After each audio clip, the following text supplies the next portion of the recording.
Swastiastu. Good morning, everyone, and good morning, sir. But before that, I want to introduce myself first. My name is Madesini Jaya Kartika, but you can call me Cindy, and name double two triple 1171107. So today I will be presenting the topic that I've been choose in language assessment. So the topic that I've been choose is a performance-based assessment. So today I will be explain about that, the performance-based assessment. I will be explain from the explanation first. So what is the performance-based assessment?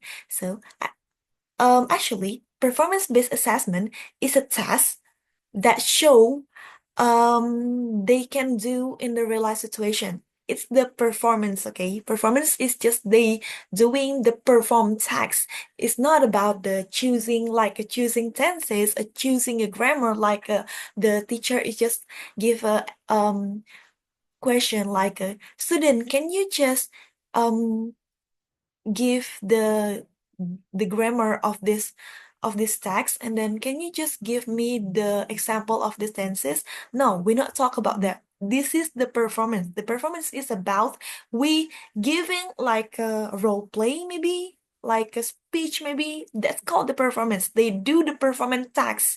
They not answering the question. They're not answering the question that student had been write on the whiteboard, but they just performing a task. That's called the performance-based assessment.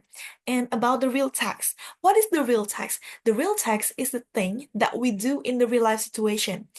Like the example, we giving the we giving the giving the what? Giving I'm sorry, giving the direction to a foreigner people. Like that. That's the example of the real life situation, real life task. Maybe doing a job interview, that's a real life situation too. Maybe a speech about the speech environment, speech about the feminism, that's also about the real life situation. And then um performance based assessment is also active. It's not a passive, just like we're not the student not just see the teacher speaking, but they do something. They just like choose the answer, maybe they speak, they interact, they create something like oh yeah, create like a storytelling, maybe that's part of the performance-based assessment.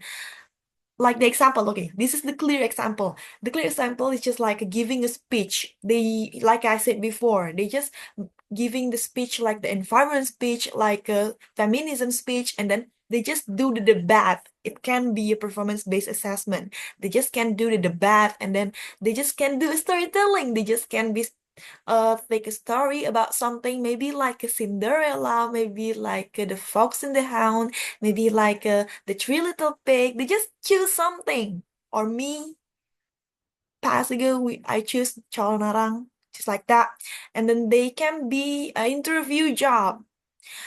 And also, for young learners, the example, we can do a role play. Yeah, a role play. That's a good example for the young learners. We can do describing something that's really interesting.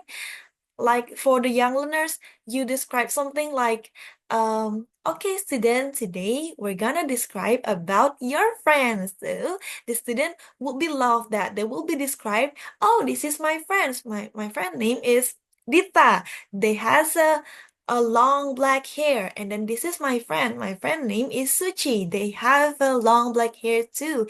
But it's a wavy a little bit. They really short, but not they. She is really short, but she is really beautiful and cute. You can describe your friends like, with that. That's for the young learners. And what again? Storytelling, describing something. Role play. Yeah, that's the part of the young learners. And for me myself, the example, when I do it in junior high school. Yeah, it's in junior high school, not elementary school, because elementary school, I'm just forgot about that.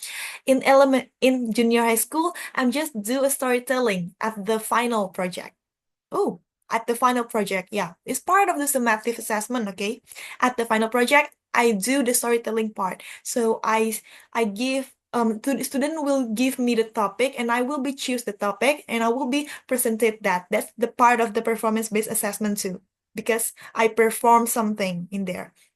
Okay, I talk about the summative assessment, right? So actually in assessment is they have three different types. The first one is formative assessment, the second one is summative assessment, and then the third one is self-assessment. Yeah, it's a self-assessment.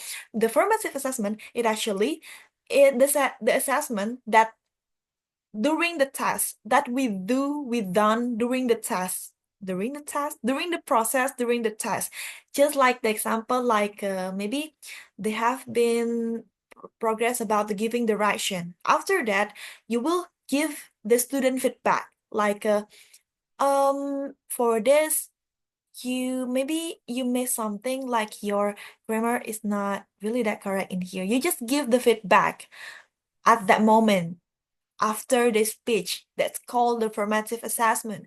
And what about the summative assessment? Like I said before, just it's the final project. So in the end of the learning process, you will be them a, give them a summative, yeah, give them a feedback also. But it's at the end, because it's the summative is called the final, and then like a final project or final presentation, maybe that's called be summative too. So at the end, maybe your teacher is teaching something, your teacher is explain about something, and then at the end you will be making some presentation, that's called a summative too.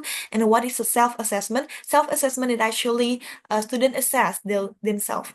Like I give them a storytelling maybe, and then they will be assess themselves like this question. Your performance right now is good, but actually you missed something. Do you know what did you miss? And then they will be thinking, oh, what's the thing that I missed? They will be make themselves apa ya? Mereka bakal improve dengan sendirinya, just like that. Yeah, that's a self-assessment. Okay, okay, we move. And then I talk about oh yeah, the important also. The important, what's the important of this? The important is because this is a real life communication. Maybe they can express their idea clearly, and then they just don't pick the answer, but they speak, they write, they speak, and they create something. That's the important. And then also, what's the important? It's fun. Yeah, that's the part of the important. It's really fun. It's really engaging, because this not boring for them, because they do something, they're performing something, so it's really fun. Not like a regular text. They just write something, not just like that, but they perform something in here, so it's more fun. And then the important, the challenge. Yeah, I also talked the challenge. What is the challenge? The challenge is maybe it takes more time, because it's performance task, okay? You need to perform something, and then you say not say, you do a presentation just like that. It really takes a lot of time, because one student will be presented 5 minutes, and it take a lot of time. So if you do have a limit time, I suggest you do not do this performance-based assessment, but do something like a game maybe. But if you have a lot of not like a game, like a project, maybe like a task-based language teaching maybe the real life also. But in here, you need to have a lot of time, because it take a lot of time in here. Take a lot of time, yeah, take a lot of time. And then because it's performance, maybe some of your students feel nervous about that. Maybe they feel nervous about to say it in storytelling. They feel nervous in front of their friends. They feel nervous in front of you as the teacher.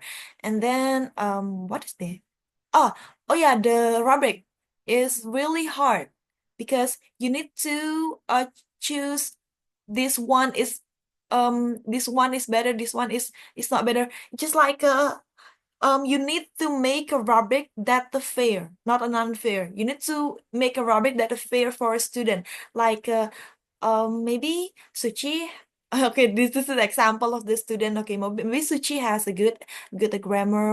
You need to make the rubric. Also, the grammar is just like a this is the improve. This is a good. This is need improvement or what?